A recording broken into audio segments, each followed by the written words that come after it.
Senhor, porque eu estou sendo instruída, Senhor, no seu caminho. Estou aprendendo cada dia mais sobre você, Senhor.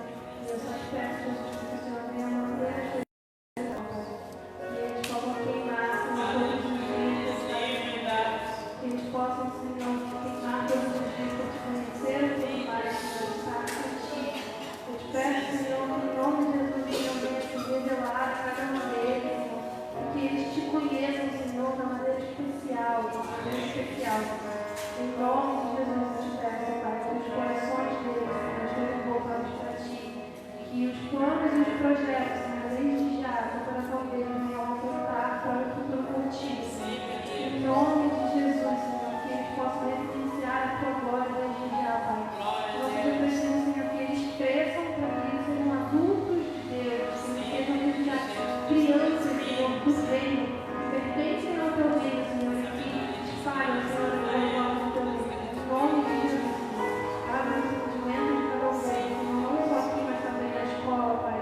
Que eles sejam, Senhor, abençoados, Senhor, por intelecto, Senhor. Em nome de Jesus, Senhor, nós te pedimos e te agradecemos. Amém. Sem correr, desce devagar.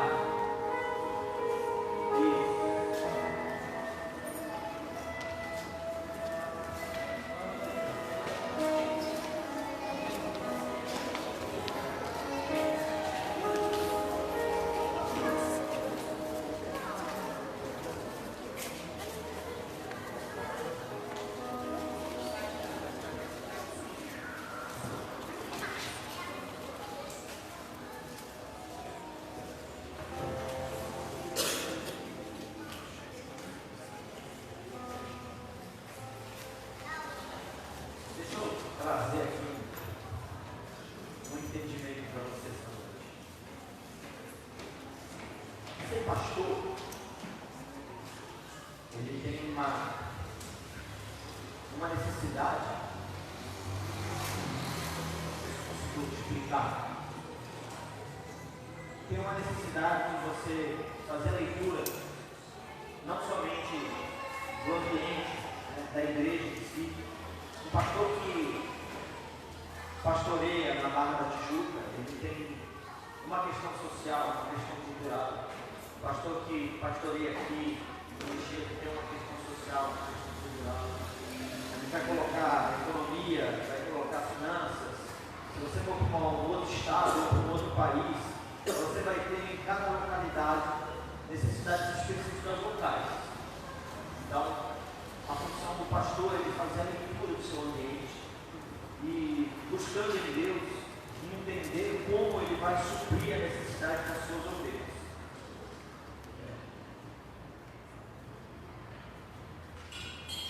Quando você trata bem a ovelha, mesmo que você bata ela na escola de ovelha, ela te vai dar. Brincadeira. Então, a gente busca de Deus sabedoria para fazer a leitura das necessidades que as ovelhas precisam. Mas independente disso, como pastor, eu entendo que nós precisamos também fazer uma leitura do todo, né? Hoje em dia, mais do que nunca, a gente vive num mundo 100% globalizado. Eu acho que, não digo 100%, acho que existem lugares ainda que a globalização ainda não bateu, mas praticamente, eu acho que o planeta está interligado hoje, tirando uma debilidade ou outra, num lugar muito pequeno ou outro, a gente tem uma globalização muito grande. E essa leitura que eu tenho feito, eu tenho entendido a importância de preparar você como um verdadeiro discípulo de Cristo.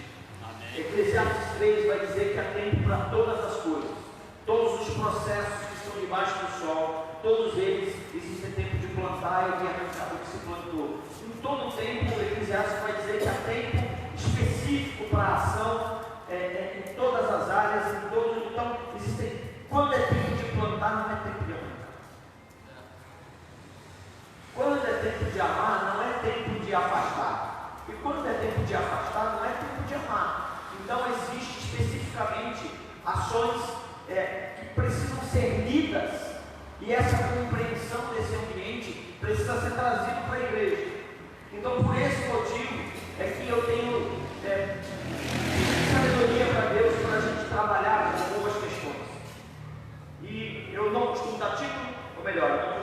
anunciar o título, mas todas as minhas mensagens têm título. Mas hoje eu quero anunciar a mensagem, o título da nossa mensagem. Bota aí para mim. Acho que já está aí. O nosso departamento de mídias tem funcionado redondinho. Desistir não é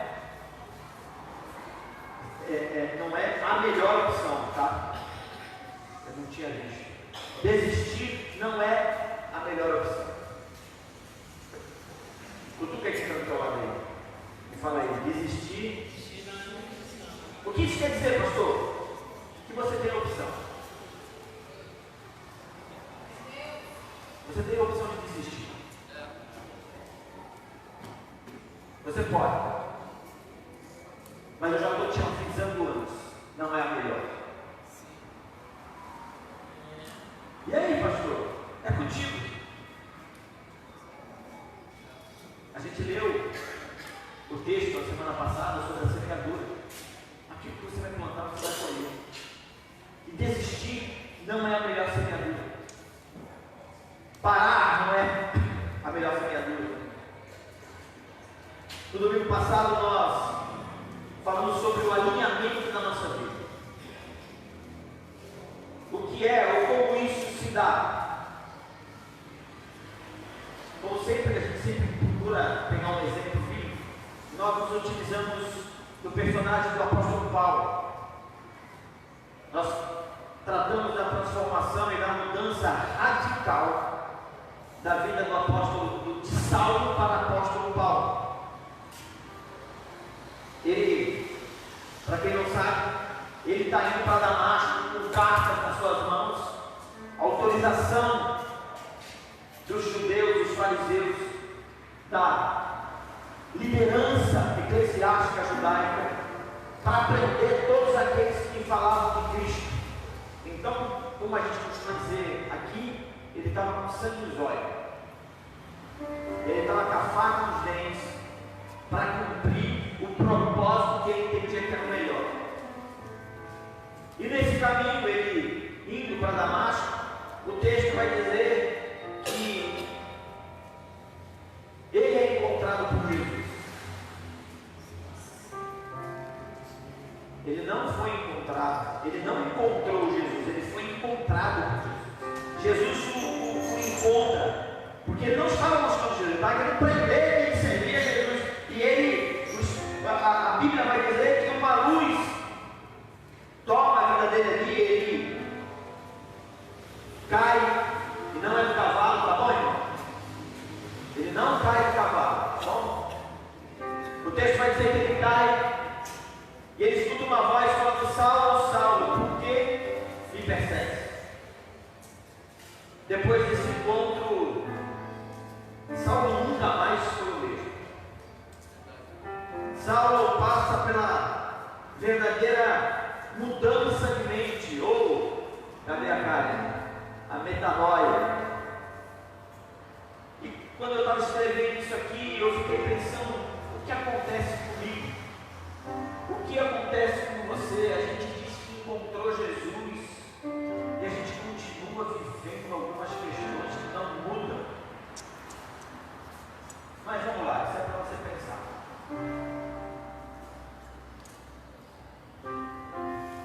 Muitas vezes nós pegamos a Bíblia, nós lemos a Bíblia, nós lemos textos bíblicos e a gente não se percebe, a gente não nota, a gente não imagina quantas questões importantíssimas e profundas estão inseridas dentro de textos que precisam ou devem mudar as nossas vidas. A gente continua no cotidiano e por vezes a gente deixa de viver o melhor de Deus. Não é diferente com a gente. Por vezes nós questionamos a nossa caminhada. Por vezes a gente acha que a maior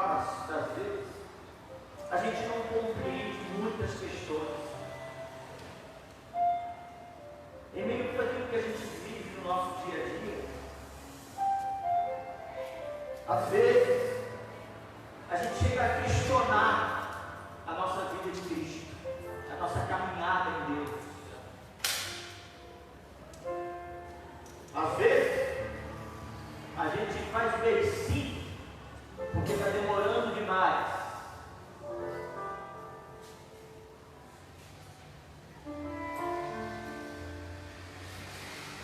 Parece que a vida está andando para trás. Meu Deus, depois que eu entreguei minha vida para Jesus, parece que minha vida está andando para trás.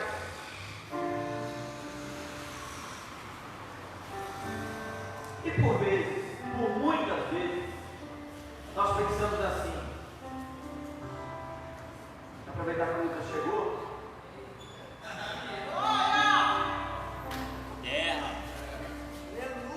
Por muitas vezes nós pensamos assim, Lucas, realmente está valendo a pena?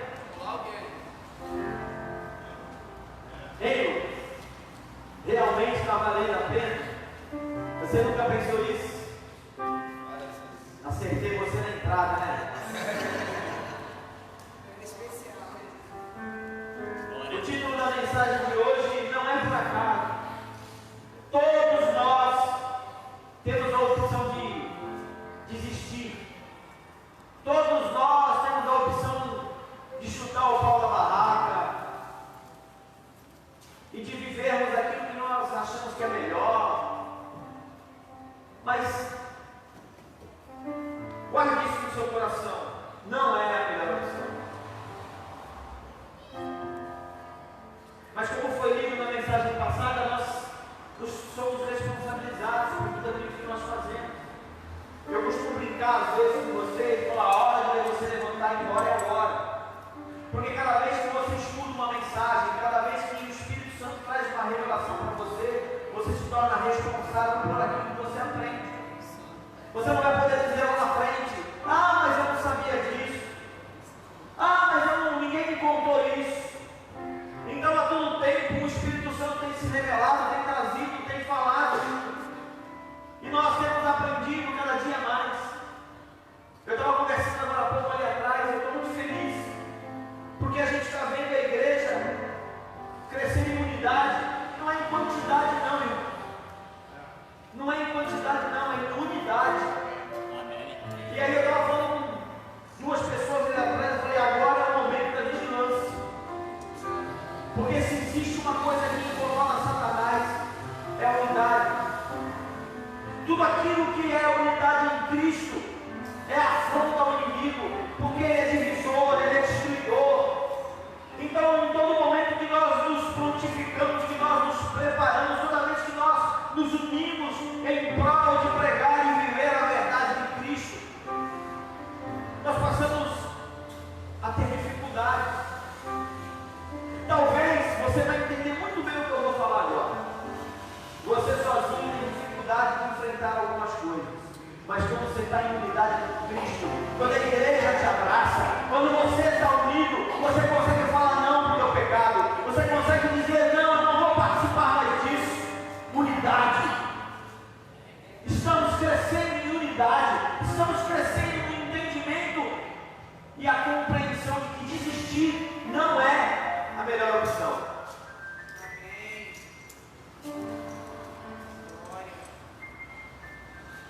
Mas deixa eu te ajudar a entender por que eu quero cumprimentar o Paulo quando eu chegar no céu. Paulo traz em sua história ensinos preciosos para não pararmos mais.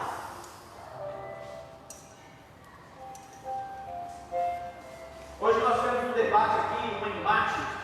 Eu pensei que eu conseguia terminar a aula hoje, mas não consegui, porque nós tivemos um embate de 40 minutos aproximadamente, mais ou menos isso, né? Mais ou menos 40 minutos. Sobre o quanto você tem poder, o quanto você é poderoso em Cristo. E quando eu olho para o apóstolo Paulo, eu vejo que ele é tão cheio, ele é tão preenchido, e ao mesmo tempo ele declara o tempo todo que ele é o pior dos homens, ele é o maior dos pecadores. Ele diz que maldita carne, que ele está cativo nela, mas ao mesmo tempo que ele anuncia a fragilidade, a fraqueza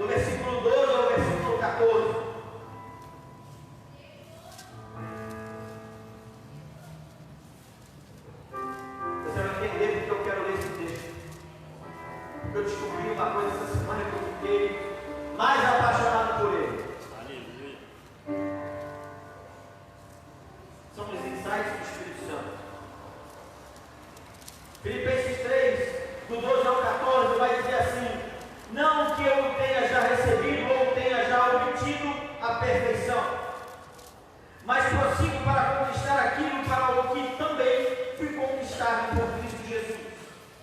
Irmãos, quanto a mim, não julgo haver alcançado, mas uma coisa faço, esquecendo-me das coisas que para trás ficam e avançando para as que diante de mim estão, prossigo para o alvo, para o prêmio da soberana vocação de Deus em Cristo Jesus. Depois, se você tiver a oportunidade de mais calma, pegar sua Bíblia e ler Filipenses, a carta que Paulo escreve a Filipenses, do início ao fim, a gente vai ter uma impressão muito legal quando a gente escuta essas palavras de Paulo. Nós temos a impressão de que Paulo está no começo da caminhada dele. Parece que, depois lê lá, parece que Paulo está tão vivo, ele está tão intenso naquilo que ele está falando para os filipenses, que ele escreve para os filipenses, parece que ele está no auge. Palavras que parecem de alguém que iniciou a caminhada há pouco tempo. Cadê o Orlando? Vamos! Cadê o Natan? Natan também? Tá. Pastor!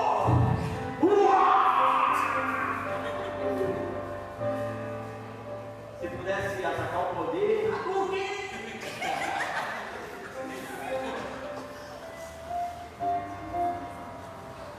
sabe quanto tempo Paulo já tinha caminhado aqui? Sabe quanto tempo Paulo já servia a Cristo aqui? Do caminho de Damasco até a escrita da carta aos Filipenses, 32 anos. Paulo já havia servido a Deus 32 anos. E ele está e vive na mesma intensidade quando ele foi encontrado por Cristo. Houve alguma coisa com Paulo que não acontece comigo e com você. Alguma coisa está errada comigo, alguma coisa está errada com você. Porque o apóstolo Paulo, 32 anos depois, ele está escrevendo com entusiasmo, com alegria, ele está empurrando a turma para frente.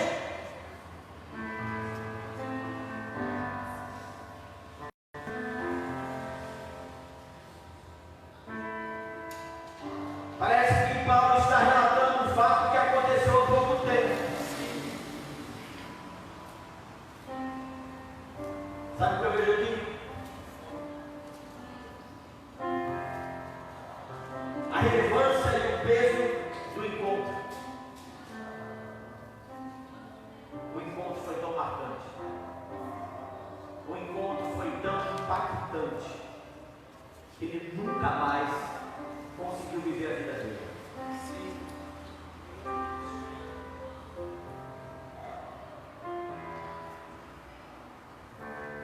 Daquele dia em diante, de Damasco para cá,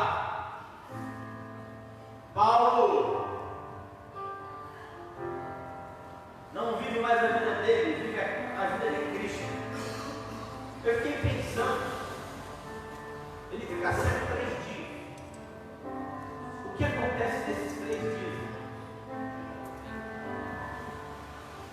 O tanto que ele foi ministrado nesses 3 dias. O tanto que o Espírito Santo de Deus se revelou a ele ali.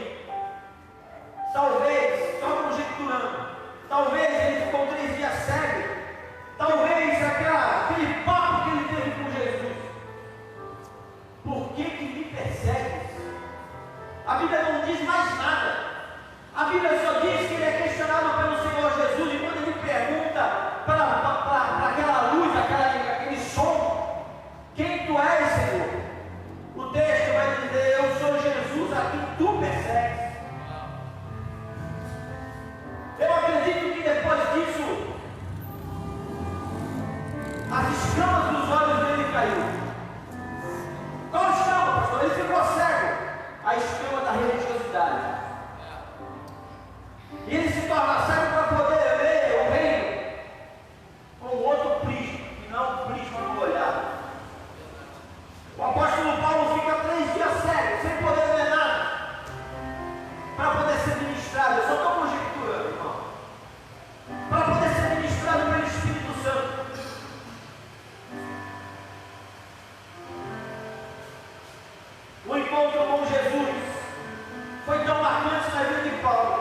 que ele se torna um entusiasta do reino a tal ponto que nem mesmo os danos tiraram de Paulo o furor daquele encontro, do Evangelho de Cristo na sua vida. Eu coloquei uma pergunta aqui para você, para mim, bem grande, vermelho e amarelo. Será que nós realmente tivemos um encontro com Cristo?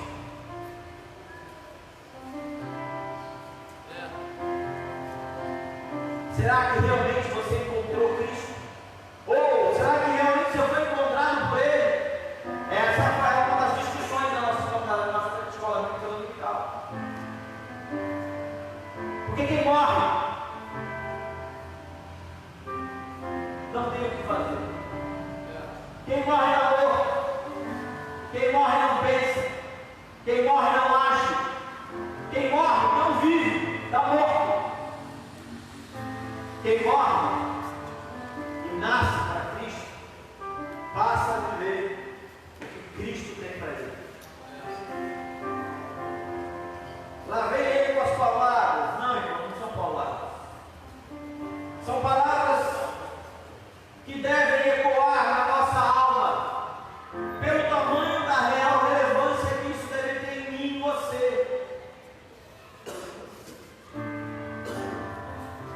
Essa relevância que o Evangelho deve ter no nosso homem interior. Paulo ardia por Cristo 32 anos depois, da mesma forma, no dia daquele encontro. Para um pouquinho, pense um pouquinho, só um pouquinho. Quanto tempo você tem de Evangelho? Como é que você está vivendo hoje? Para, feche os olhos e pense um pouquinho. Quem você é hoje? O que você viveu quando você aceitou Jesus como Senhor e Salvador da sua vida? O que isso tem acrescido, ou o quanto isso ardia naqueles dias e o quanto isso arde nos dias de hoje? A intensidade, ela tem que estar sempre aumentando, porque quem se apaixona, quem encontra o amado ou a amada, a tendência é se apaixonar cada vez mais, cada dia mais.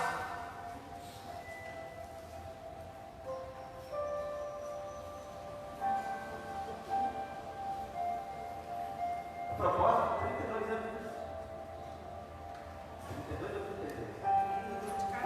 32. Continuo apaixonado por ela mesmo.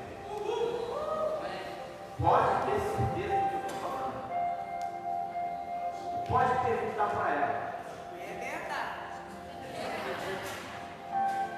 Umas nossas esquisitices, mas continuo apaixonado por ela. Deixa eu fazer uma pergunta para você essa noite.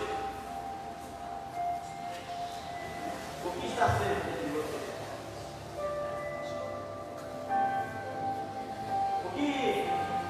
O que você tem queimando dentro de você aí hoje?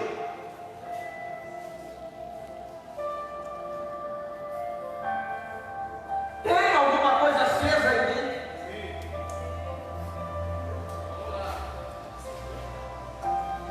Ou eu podia fazer uma outra pergunta.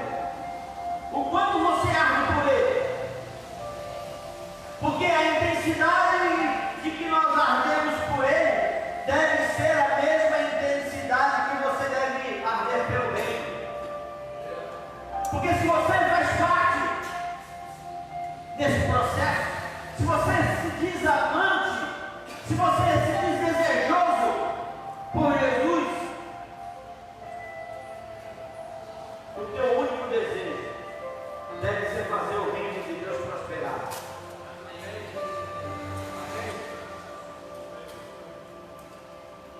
Pastor, qual o segredo do apóstolo Paulo para ter o mesmo desejo de servir a Deus 32 anos depois? De ter se rendido, de ter sido encontrado por Jesus. Qual o segredo de manter vivo isso? A gente viu a semana passada um currículo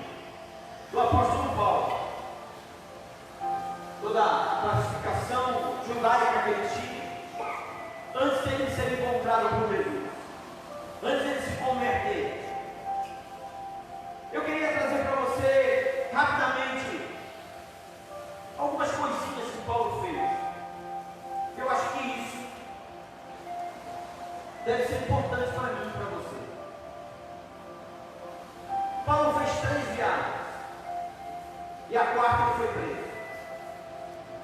A primeira viagem de Paulo, ele vai passando de cidades e estabelecendo igrejas.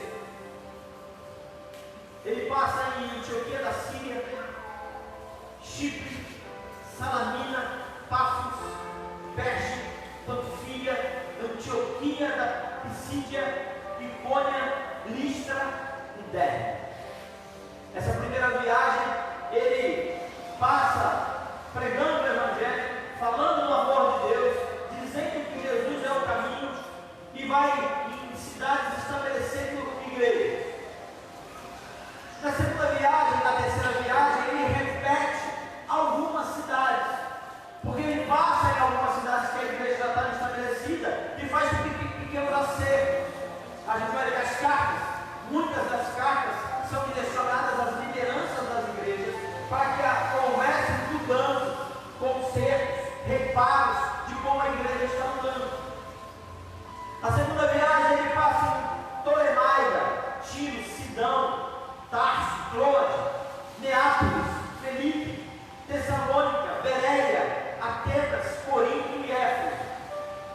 A terceira viagem, ele vai repetir algumas cidades: Derbe, Listra, Icônia, Antioquia da Pisídia, Éfeso, Asson, Neápolis, Filipe, Antípolis, Corinto, Atenas, Bereia, Tessalônica, Mileto, Pátara, Tiro, Cesareia e Jerusalém.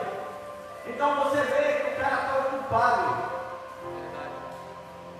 A vida de Paulo tem um segredo: se ocupar no reino. O problema é que tem gente escolhendo viver a opção e não viver o reino.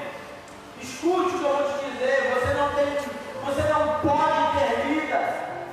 Você não foi chamado para ter vontade própria. Você foi chamado para viver a vida de Cristo em você e através de você. Você vai trabalhar, você vai namorar santamente, você vai casar e ter mulher santamente, você vai estabelecer o que você quiser, mas com o padrão de Cristo como teu caráter. Então não dá para você tentar associar uma coisa ou outra. Tem que escolher, varão. Tem que escolher, varão, senão você é vergonha. E eu não estou falando de pecado não, irmão. Porque pecado é acidente de percurso na vida do cristão. Não deveria, mas às vezes pode acontecer. Mas eu não estou falando disso. Eu estou falando de gente que quer viver vida dura. Ora faz a vontade de Deus e ora está fazendo a sua própria vontade. É disso que eu estou falando. É isso que Paulo vive. Paulo vive lutando contra a carne dele, vive lutando contra as vontades dele. Por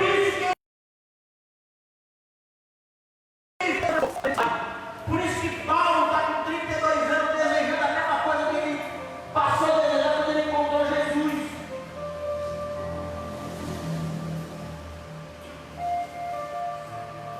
E por último, ele é preso. Paulo foi preso, irmão. Pergunta se ele parou. Não, irmão. Ele passa em Malta e senta o aço. Ele vai para Roma e senta o aço. Ele não para. Ele vai perder a cabeça, ele vai ser decapitado. Ele está pregando o evangelho para o prefeito da prisão. Ele está pregando, falando do amor de Deus para o prefeito da prisão.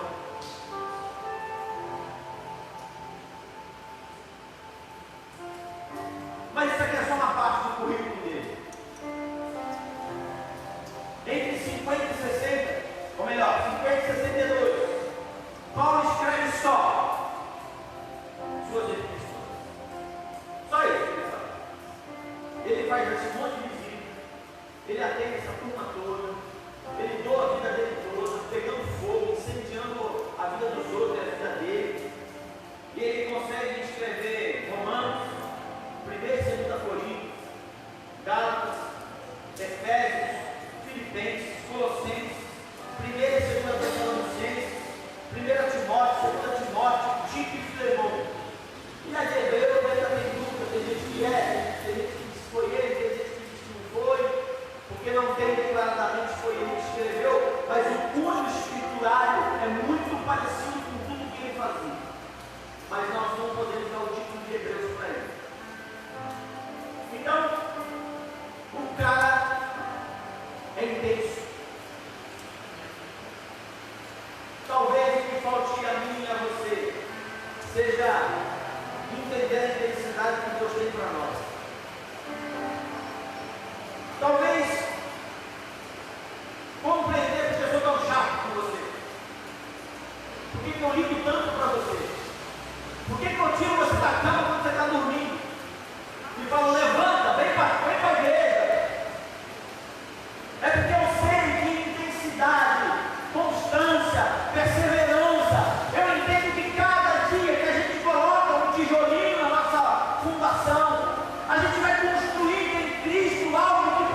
ministerial de alguns homens. E aí ele vai começar dizendo assim: são ministros de Cristo. Eu ainda mais, em trabalhos, muito mais em prisões, em açoites, sem medida, em perigo de morte, muitas vezes, 5 vezes recebi dos judeus uma quarentena de açoites em vez de um. Fui 3 vezes fustigado com varas, uma vez apedrejado, em naufrágio 3 vezes, uma noite e um dia passei na voragem do mar, em jornadas muitas vezes, em perigo de rios, em perigo de salteadores, em perigo entre patrícios, em perigo entre gentios, em perigo na cidade, em perigo no deserto, em perigo no mar, em perigo entre falsos irmãos, em trabalhos e fadigas, em vigílias, muitas vezes, em fome e sede, em jejuns, muitas vezes, em frio e nudez, além das coisas exteriores, ao que pesa sobre mim diariamente, a preocupação com todas as igrejas. Quem enfraquece, quem também eu não enfraqueça. Quem se escandaliza, que eu não me inflame. Se tenho de gloriar, me gloriarei no que diz respeito à minha fraqueza. O Deus Pai do Senhor Jesus, que é eternamente bendito, sabe que não minto. Em Damasco, o governador preposto do rei Aretas montou guarda na cidade dos damascenos para me prender, mas um grande cesto me desceram por uma janela da muralha abaixo. Assim me livrei das suas mãos. Não está no dia da vida. Ele estava indo para Damasco para prender a galera, agora ele está sendo perseguido para morrer por Cristo. O que a gente já viveu disso aí? Tirando só a perseguição dos irmãos por hoje.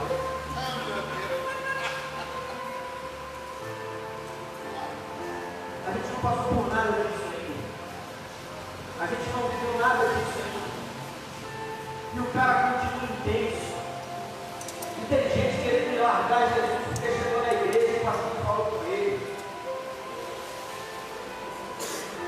Tem gente querendo largar Jesus porque fez um pedido e não foi respondido. E você pode colocar um monte de coisa que você está pensando aí agora, se você já pensou em largar Jesus por um motivo que não faz nem sentido. A história da vida de Paulo não foi só a ilustração de igreja, não. Não foi só um erudito que escreveu cartas. Paulo traz na sua história, em seu corpo, as marcas de quem serviu a Cristo. Gálatas 6,17, ele vai dizer: quanto ao mais, ninguém me moleste, porque eu trago no corpo as marcas de Jesus. E é por isso que eu tenho atentado à igreja para os dias que estamos para viver. Eu tenho trabalhado nesse lugar para transformar você em um discípulo genuíno, porque eu entendo que estamos próximos de dias de perseguição. Estamos próximos. A gente estava na escola bíblica dominical e uma pessoa pediu para dar um testemunho de que foi chamada na diretoria da empresa porque houve lá um acontecimento e alguém fez uma piada do acontecimento e a pessoa foi chamada na sala da diretoria com um discurso de ódio.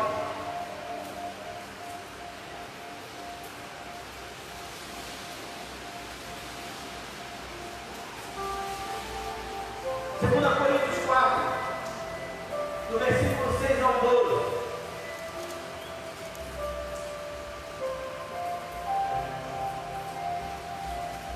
Segunda Coríntios 4, do versículo 6 ao 12. Porque Deus me disse: das trevas resplandecerá a luz,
ela se estabelece nesse campo. Mas a nossa luta, ela é espiritual. Nós somos chamados para viver uma vida diferenciada. Por isso, o embate da discussão de hoje na escola da vida musical, nós precisamos entender que se nós compreendermos aquilo que Deus tem para nós, com poder e autoridade, nós vamos nos preparar para viver, estar aptos e atentos por tudo que é reino. Ele vai falar: temos, porém, este tesouro em vasos de barro. Para quê? Para que a excelência do poder seja de Deus e não de nós. Deus está levantando a sua igreja. Deus está chamando a sua igreja para esses tempos de agora, onde a igreja precisa compreender a importância que ela tem na terra. Deus está chamando você para mudar o seu conceito relacional com Ele, para que você passe a viver uma vida diferenciada como você nunca viveu. Cadê a Flavinha? Cadê a Flavinha? Está lá atrás. Flavinha ministrou a célula essa semana e ela está falando: pastor, eu estou vivendo coisas com Deus que eu nunca imaginei. Eu estou experimentando coisas com Deus que eu nunca imaginei. Foi isso, Flávio, que você falou? Eu estou absorvendo conhecimento, e eu estou começando a colocar em prática coisas que eu nunca experimentei na minha vida. Eu estou sendo lançada a um patamar diferenciado relacional com Deus. É disso que eu estou falando. É isso que Paulo viveu a vida inteira. Eu sei, irmão, os problemas vão bater a nossa porta. Ontem eu passei mal o dia inteiro. Eu fiquei de cama ontem o dia inteiro, a ponto da minha esposa se preocupar de verdade com o meu estado físico. Passei muito mal. Muito mal. Os problemas vão bater a nossa porta, irmão. A gente vai passar por dificuldades. Eu sei que alguns fatos vão roubar, às vezes, a nossa razão, mas a nossa centralidade e a nossa serventia não pode ser perdida em detrimento dos fatos, porque a nossa luta não é contra o sangue e a carne, sim contra os principados e potestades, contra os dominadores deste mundo tenebroso, contra as forças espirituais do mal das regiões celestes. O apóstolo Paulo compreendia perfeitamente isso. E ele entendia o real valor do Evangelho. Ele entendia perfeitamente o propósito e o seu chamado. A gente tem falado sobre isso constantemente. Porque se você não entende o propósito e o chamamento, se você não entende, qual é a outra palavra que a gente usa? Esqueci de novo. Propósito e processo. Se você não entende o propósito e o processo, você não vai arder. Você vai ser um eterno visitante. E eu não quero visitante. Ouviu? Eu não quero visitante. Eu quero gente que paga a camisa no fogão.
Problema, em Cristo eu tenho solução.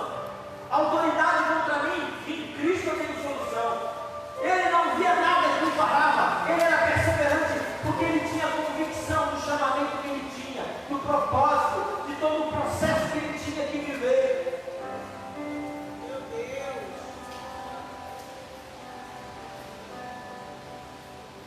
Hebreus 10, versículo 32 até o 39.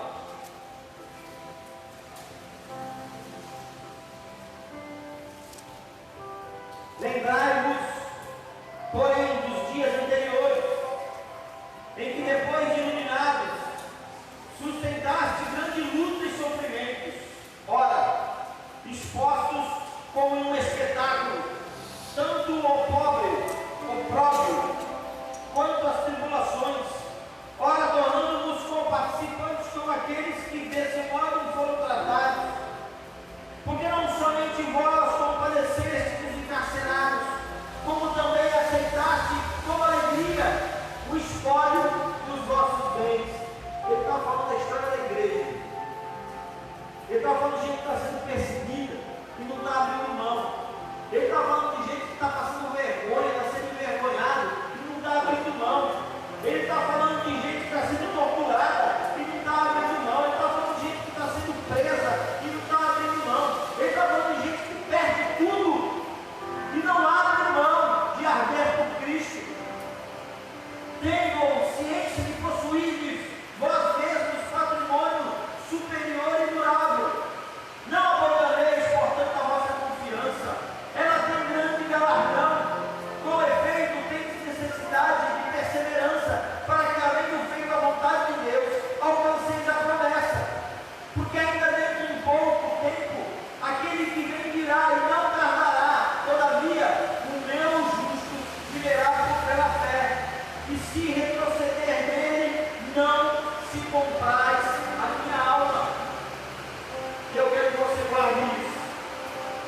Nós, porém, não somos dos que retrocedem para a perdição.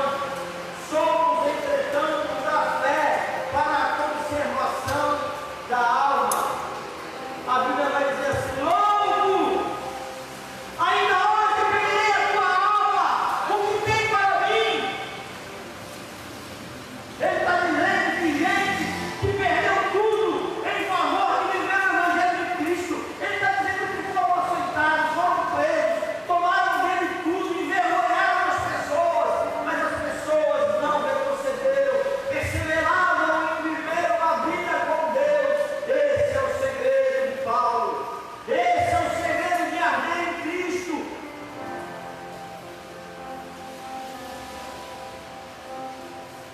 Romanos 5.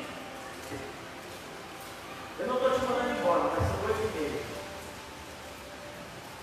Você não perdeu a aula. Outro dia ele tem que buscar a esposa dele. Outro dia ele estava tão entretido na mensagem que quando ele olhou já era 15:09. Ele, ai meu Deus do céu. Romanos 5, do versículo 3 ao 5. E não somente isto, mas também nos gloriamos nas próprias tribulações. Ah,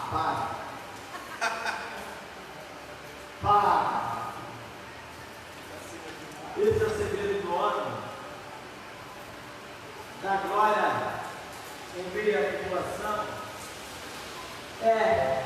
Ele vai dizer assim: sabendo que a tribulação produz perseverança.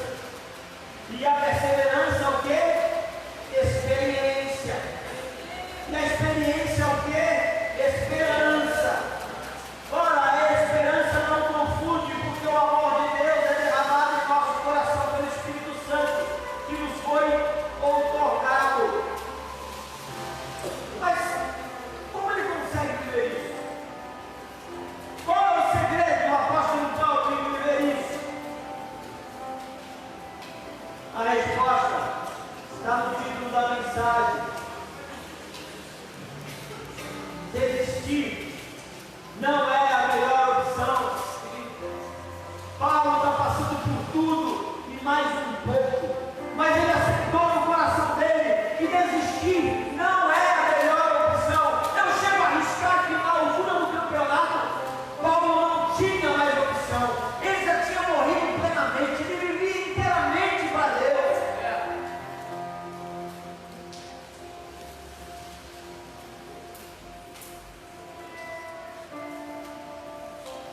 Gloriar-se nas próprias tribulações. Estou acabando. Tem que ser isso. Tiago 1, a partir do versículo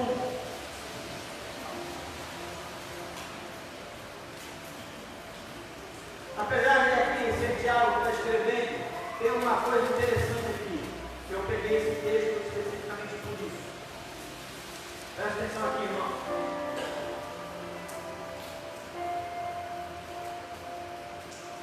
Tiago 1, a partir do versículo 1, ele vai dizer assim: Tiago, servo de Deus e do Senhor Jesus Cristo, as 12 tribos que se encontram na dispersão, saudações. Então, por que Tiago está escrevendo isso? Por que dispersão? Por que diáspora? Porque nesse momento a igreja está sendo perseguida. Nesse momento a igreja está sendo retalhada. Nesse momento as pessoas estão sofrendo morte, perda. As pessoas estão sendo acurraladas, encurraladas. E aí Tiago vai escrever: meus irmãos, teve por motivo de toda alegria em passardes por várias provações. E veja, são provações. As provas vêm de Deus. Sabendo que a aprovação da nossa fé, uma vez confirmada, produz perseverança. Ora, a perseverança deve ter ação completa, para que sejais perfeitos e íntegros, em nada deficientes. Olha que interessante isso. Dá uma parada aqui, dá uma parada aqui. Nesse momento aqui, a teologia, ela entende. Teologia, tá, irmão? A teologia entende que os discípulos estavam num momento muito concentrado. Assim como houve a presença dos tempos, a teologia entende que foi permissão de Deus a igreja ser perseguida em Jerusalém. E aí é o que ele chama de diáspora. É o momento em que o povo que servir aqui a Jesus em Jerusalém se expande por todo o território. Então eles vão ser expulsos daquele trabalho concentrado para poder ser enviado para todos os lugares. Isso é a diáspora. Tiago aqui está escrevendo para eles: olha, não fica achando que tudo isso que está acontecendo aí é ruim, não. Seja firme nessa prova, porque através da tua firmeza nessa prova é que as coisas vão se completar em você. E aí o que me chamou a atenção foi exatamente isso. Tiago aqui está escrevendo para a igreja perseguida. Passar por várias provações deve ter um conceito de alegria. Provação é motivo de alegria. Você deve ter um coração alegre por ser provado. O filho de Jefé estava sentado aqui, está ali. O filho de Jefé estava sentado ali. E aí eu fiquei do lado dele e falei assim: o que é, cara? Por que você está assim? Meu pai me botou de castigo. Eu falei: é mesmo, cara? Aí eu falei para ele: você sabe por que eu me botou de castigo? Ele te ama. Porque a Bíblia diz que aquele que ama corrige. E se ele botou você de castigo, é porque você fez alguma coisa que não devia. Então o que você vai fazer? Vê aí o que você aprontou. Procura o papai e a mamãe, pede perdão e não faz mais. Agora, o fato de você estar entristecido com uma questão que aconteceu com você, você não pode perder a possibilidade de adorar a Deus. Então levanta e vamos adorar. Ele prontamente levantou e começou a adorar. Sabe o que eu vejo aqui? Eu me vejo. Eu te vejo. Eu te vejo sendo corrigido. Eu te vejo sendo aprovado. Eu te vejo sendo colocado à prova o tempo todo. Desistir não é opção, ou não é a melhor opção. Ele vai dizer que a aprovação deve ter um conceito de alegria no coração do verdadeiro discípulo, e aí é que está a questão. Paulo era o verdadeiro discípulo de Cristo. E essa aprovação, uma vez confirmada, produzirá a tão importante perseverança. Qual é o intuito da perseverança? Olha o texto aí. 30 segundos para você ler o texto de Tiago 1:4. Qual é o intuito da perseverança?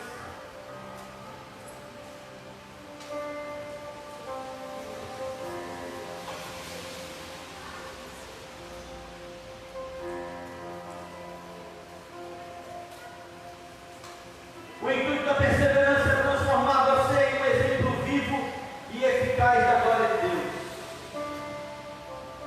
O texto vai terminar falando isso. Ora, a perseverança deve ser perseverante. Não desiste. Quem é perseverante não para. Escute. Quem é perseverante elenca prioridades na sua vida.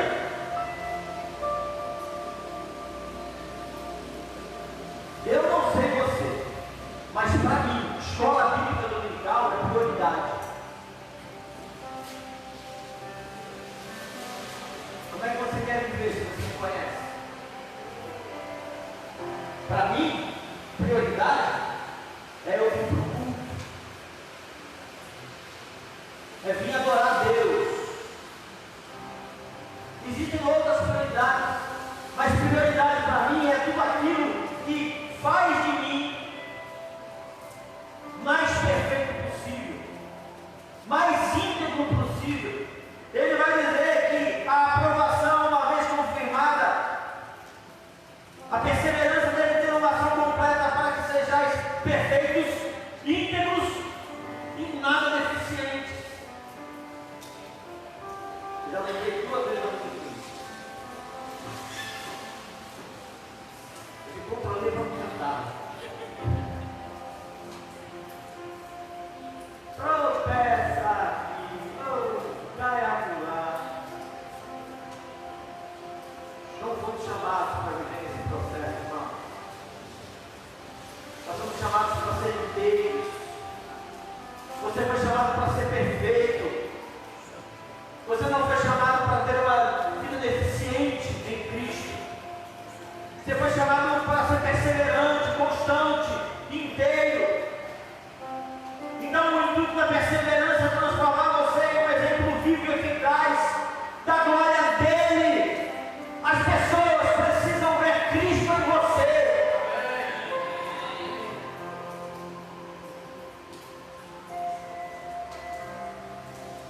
Para a gente encerrar, se a perseverança deve ter ação completa para que sejamos perfeitos, íntegros e não deficientes, o alinhamento da nossa vida com o propósito que Deus tem para nós deve gerar em nós a perseverança que resultará nessa perfeição, nessa integridade. Logo, desistir não é a opção para aquele que se diz discípulo de Cristo.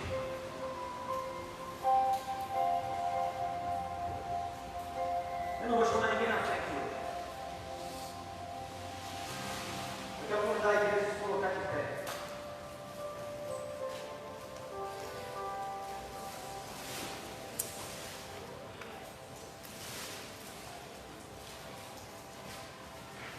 Eu tenho conversado com algumas pessoas e tenho visto pessoas, assim como a Flavinha, eu tenho visto pessoas sendo alcançadas, incendiadas por esse amor. Eu tenho visto gente realmente está experimentando algo diferente daquilo que viveu. Eu tenho conversado com o William sobre aquilo que a gente tem que fazer na célula, e a gente tem falado muito sobre a nossa identidade. Eu estou vendo gente se converter, e já se convertendo nessa vibe que a gente está pregando, de ser verdadeiro adorador, de ser Deus, de ser ímpio. Não está sendo municiado com um evangelho que não é cristocêntrico.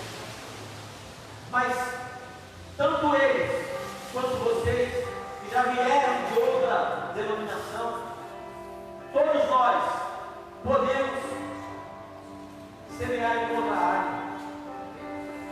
Todos nós, por falta de posicionamento ou por falta de vigilância, todos nós podemos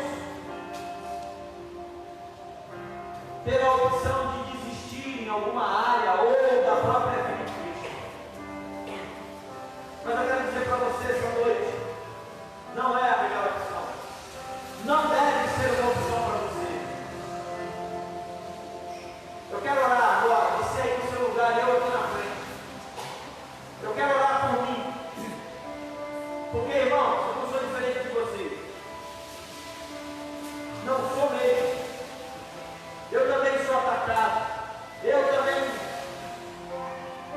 passo por dificuldades. Eu também sou afrontado.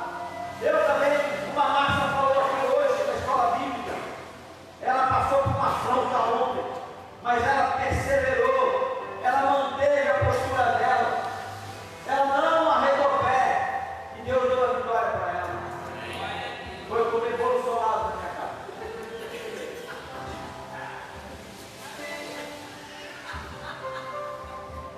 Tadinha da minha esposa, ela tentou fazer um bolo ontem, faltou um ingrediente de bolo lá, o bolo não deu certo, mas ficou gostoso. Mas serviu uma massa lá, comer bolo e não caiu no laço do passarinho. Sabe, irmão, que o seu coração, que o meu coração, que o nosso coração possa ter essa ardente disposição de tirar os olhos de todas as dificuldades que nos fazem. Eu, por ser pastor, conheço a história de um bocado de gente aqui. E eu sei que tem gente passando por dias difíceis. Mas não desiste não, não para não. Tira os olhos dessas circunstâncias, está tentando parar, bloquear você, está tentando jogar você no chão. Tira os olhos disso. Olha para Jesus. Olha para o autor e consumador da sua fé. Entenda que haverão dias melhores na sua vida. Ele vai te dar vitória. Mas não arrede o pé, seja perseverante. Passe pela prova, glorificando o nome de Deus a todo tempo, o tempo todo. Não permita que nada venha roubar a centralidade que você tem que ter de Cristo. Amém? Feche seus olhos aí, eu quero orar. Senhor, nós queremos te agradecer por tudo aquilo que nós temos visto, tudo aquilo que temos aprendido. Obrigado, Senhor, pelas experiências do apóstolo Paulo, porque ele nos mostra que há como vencer. Ele aponta o tempo todo para o teu Filho Cristo Jesus. Ele mostra o tempo todo que ele era humano, fraco, mas que em ti ele poderia e venceria todas as coisas. Ele vai mostrar que 32 anos depois ele continua ardente, ele continua desejoso, ele continua vivendo a plenitude do teu encontro no caminho de Damasco. Que nós possamos essa noite, Senhor, entender isso. Haverão dias de perseguição, haverão dias em que nós seremos confrontados, nós seremos caçados, assim podemos dizer. Que nós possamos construir em nós o ardente desejo de te servir, independente de toda a circunstância, e que possamos deixar para trás as coisas que ficam e continuar constantemente olhando para o alvo, para aquilo que fomos alcançados, para glorificar o nome de Deus. É isso que nós te pedimos e já te agradecemos em nome de Jesus. Amém. Amém.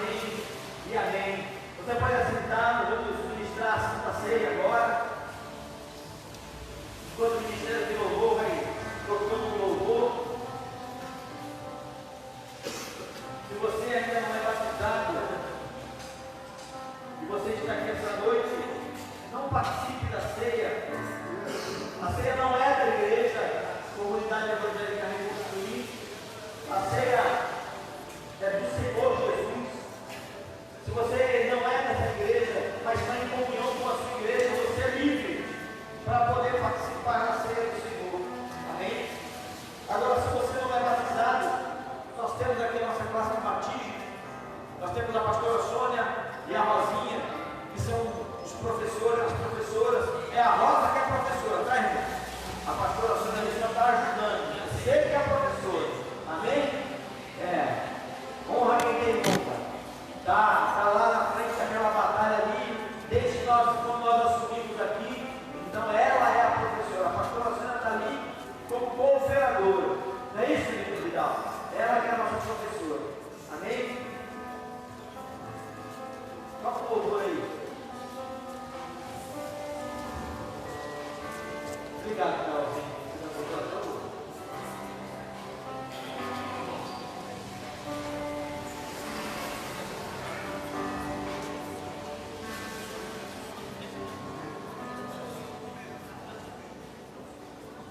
O apóstolo Paulo, em 1 Coríntios 11, ele vai trazer uma correção para a igreja.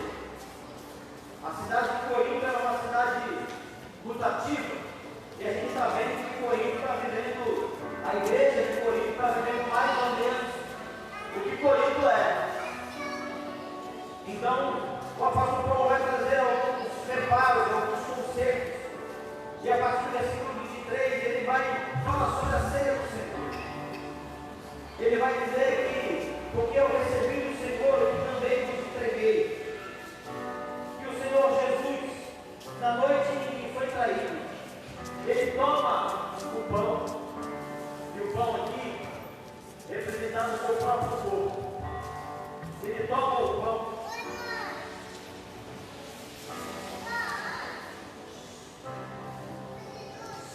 E tem dado graças por partir disso. Isto é o meu corpo que é dado por vós. Fazer isto em memória de mim. E quando ele faz isso, ele começa a partir o pão. Ele vai tirando pedaços do pão. E vai passando pedaços daquele pão para os discípulos que estavam ao lado dele. Ele está dizendo: olha, o meu corpo vai ser moído desse jeito aí. E depois ele vai dizer que, por semelhante modo, depois de haver ceado, ele tomou também o cálice. E ele diz: esse cálice é a nova aliança, no meu sangue. Fazei isto todas as vezes que o beberdes em memória de mim. Ele está dizendo que o sacrifício vicário que tirava o pecado do povo de Israel, o sacrifício que pagava a dívida impagável de todos os homens, agora não é mais sangue de bode, agora não é mais sangue de ovelha, agora ele vai dizer que o sangue dele é o sangue final, é o último sangue a ser vertido. Ele está entregando, ele está doando a sua vida para que através do sangue dele o preço venha a ser pago. A pastora Sônia vai fazer uma oração aqui agora, consagrando.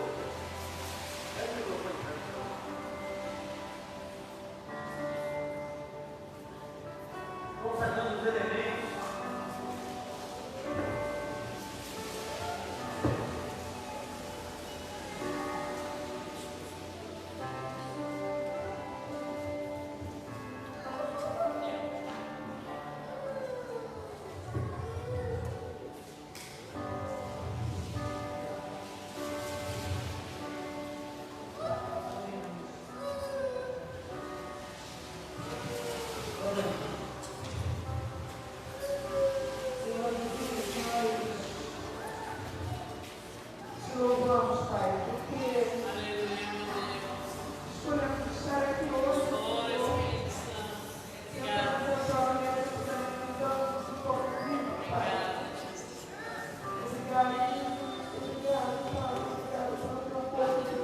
Por nós, Senhor, o sacrifício pão que é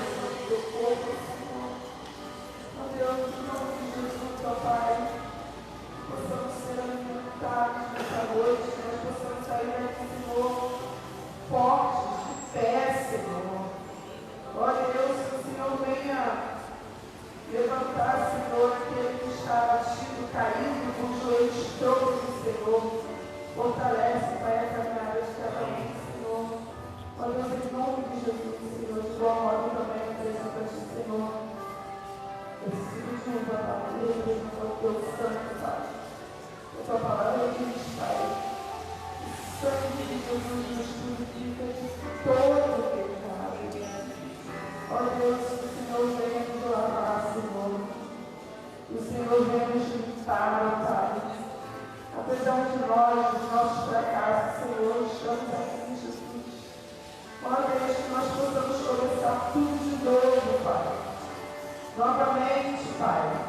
Em nome de Jesus, ó Deus, que nós temos aqui, Senhor, renovados, Jesus. Renova-nos nessa noite, Deus. Nós carecemos, Senhor, da Tua glória, Senhor. Nós precisamos ser abençoados por Ti, Senhor. Nós precisamos sentir o Teu toque nesta noite, Senhor.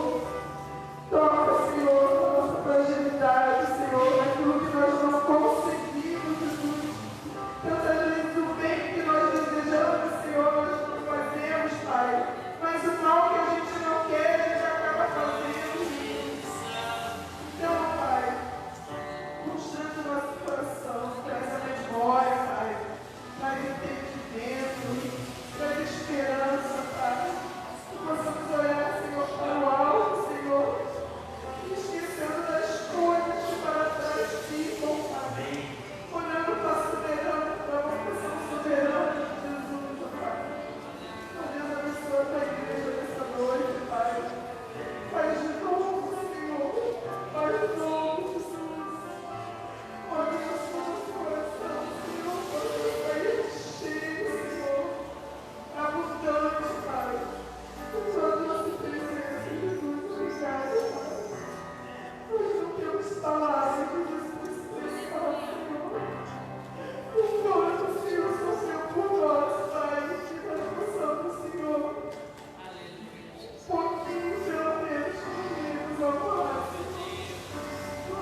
participar da ceia, o Espírito Santo de Deus mandou eu dizer para você o seguinte: não é o teu estado de espírito que determina quem você é em Cristo.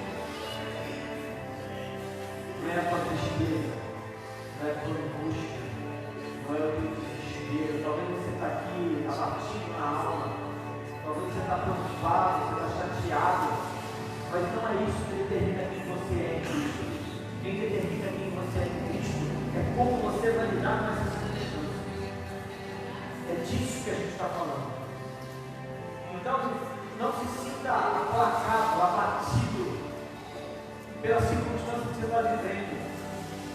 Creia que Deus está com você e Ele vai te dar sabedoria para você superar tudo isso. O que você precisa é se posicionar e manter a sua posição em Deus. Você não está só, você não foi abandonado, você não foi abandonada. O teu estado de espírito, a tua alma aplacada pela tristeza ou pela angústia, não deve determinar e não pode determinar quem é você. Não é uma opção mudar o caminho, não é uma opção desistir em meio a tudo que está acontecendo. Entenda que se você se mantiver firme na posição, se você aceitar no seu coração hoje que você é um escolhido, é uma escolhida, que você é uma pessoa que decretou na sua vida a vida discipular em Cristo, se você determinar no seu coração hoje que você é uma mulher e um homem de Deus, que você é um discípulo, quanto mais você vai entender que o teu estado de espírito não vai decretar quem você é nele. Repreende essa tristeza agora, repreende essa angústia, esse medo, repreende esse sentimento que está tentando parar você, está tentando fazer você desistir dessa sua caminhada. Entenda, tire os olhos da sua circunstância, olhe para Deus, olhe para a cruz, olhe para o Senhor, porque o Senhor vai te dar vitória em nome de Jesus. Senhor, nós queremos te agradecer, Senhor, por todo o benefício. Nós queremos te agradecer, Senhor, pelo corpo moído na cruz do Calvário. Queremos te agradecer, Senhor, porque o Senhor não desistiu, o Senhor não abriu mão do propósito, o Senhor não abriu mão do processo, o Senhor entendeu o propósito e viveu o processo até o fim. É por isso que estamos aqui comemorando este memorial sacrificial em meu favor. Que nós essa noite possamos ter a compreensão do dinamismo e do tamanho dessa ação, que possamos aplacar toda tristeza, toda angústia, que os nossos ânimos possam ser reavivados e incendiados pela cruz do Calvário, em nome de Jesus. Participe do povo agora, em nome de Jesus.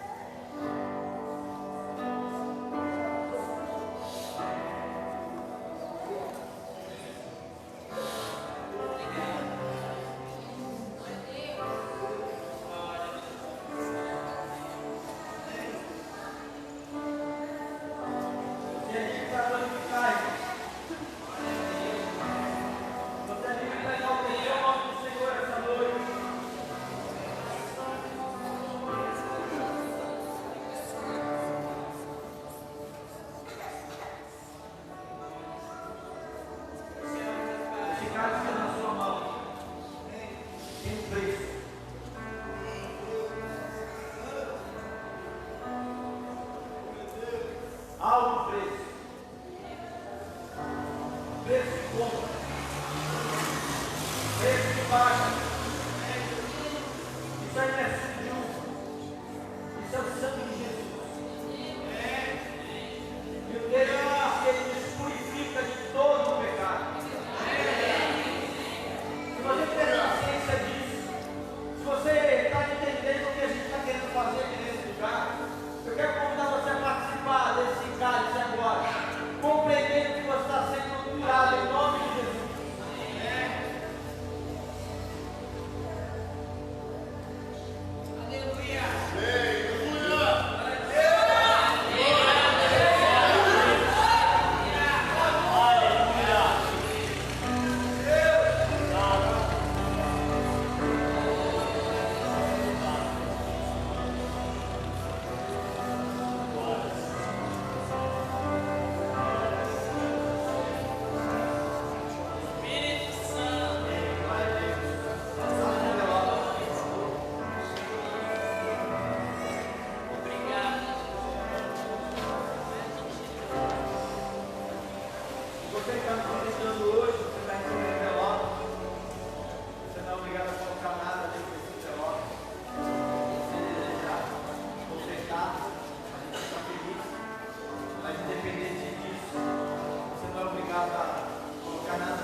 Terça-feira, às 20 horas, nós temos as nossas células, Gênesis e Metanoia, célula luz.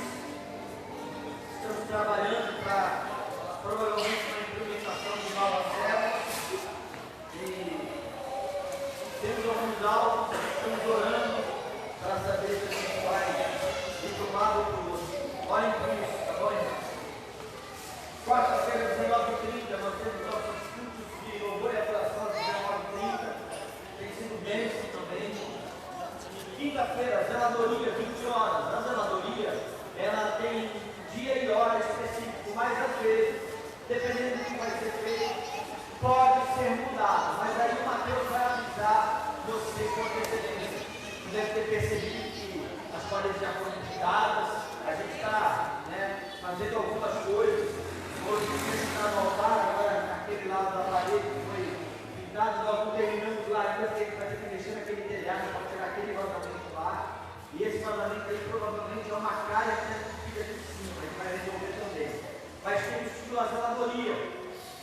E a zeladoria, irmãos, é importante ver o seguinte: ela não tem membros.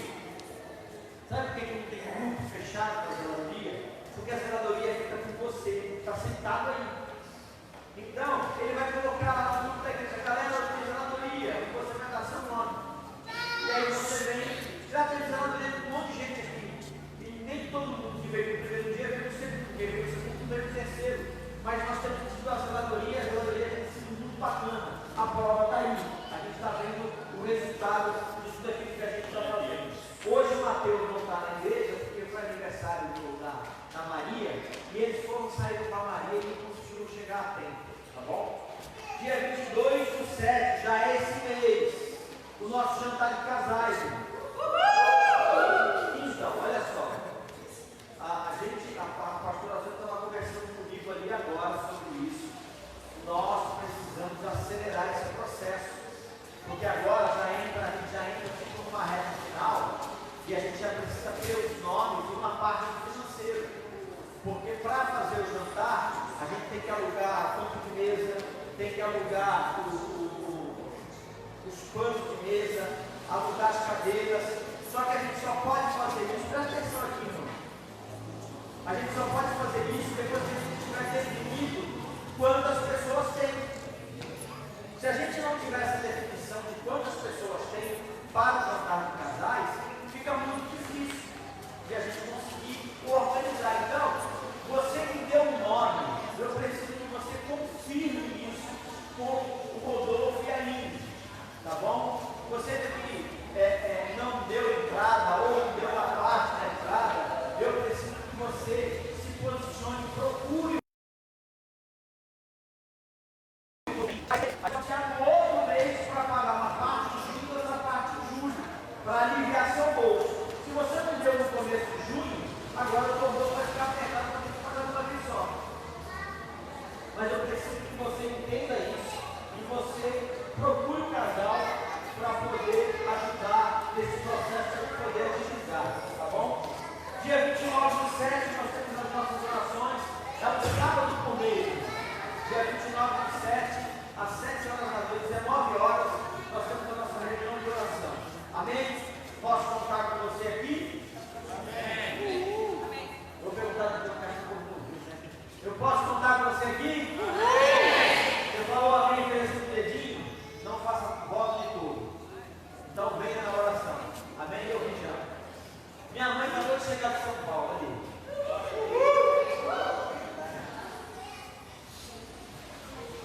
Eu quero orar pelos aniversariantes. Quem tem aniversário essa semana? Tem alguém? Tirando a Maria, você que não vem cá. Não? Está perguntando porque teve alguém que tem aniversário essa semana? Marcos? Teve alguém, Marcos, que tem aniversário essa semana? Só a Maria hoje? Mas ninguém tem aniversário hoje? Então vamos orar pela Maria. Vamos encerrar o assunto. Amém? Pode ficar de pé?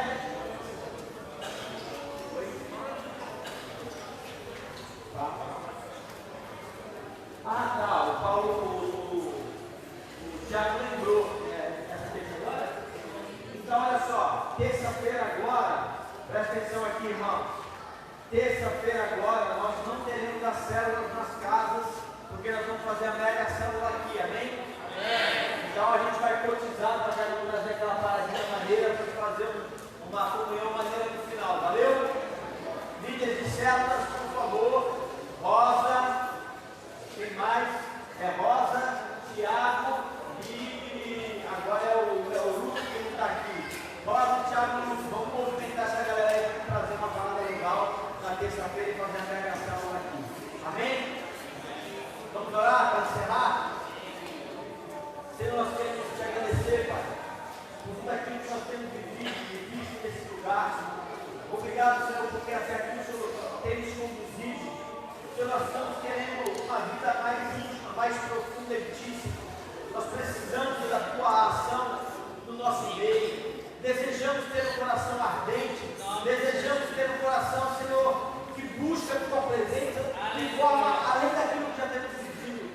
Nós cremos, Senhor, que nós podemos ter o mesmo entusiasmo do apóstolo Paulo. Nós cremos, Senhor, que podemos ser levantados de forma sobrenatural, para que o Teu nome seja glorificado em nós, através de nós. Abençoa a Tua igreja, abençoa a comunidade evangélica a reconstruir, abençoa as igrejas na face da terra, Senhor, para estarem preparadas para tudo aquilo que vamos viver nesses dias que estão por vir. Nos abençoa, Pai, em nome de Jesus, e que a graça do nosso Senhor e Salvador Jesus Cristo, o amor de Deus, o nosso Pai, a comunhão, a consolação, a edificação e a exortação do Espírito Santo de Deus possa estar sobre a minha e a sua vida hoje e sempre. Amém, amém.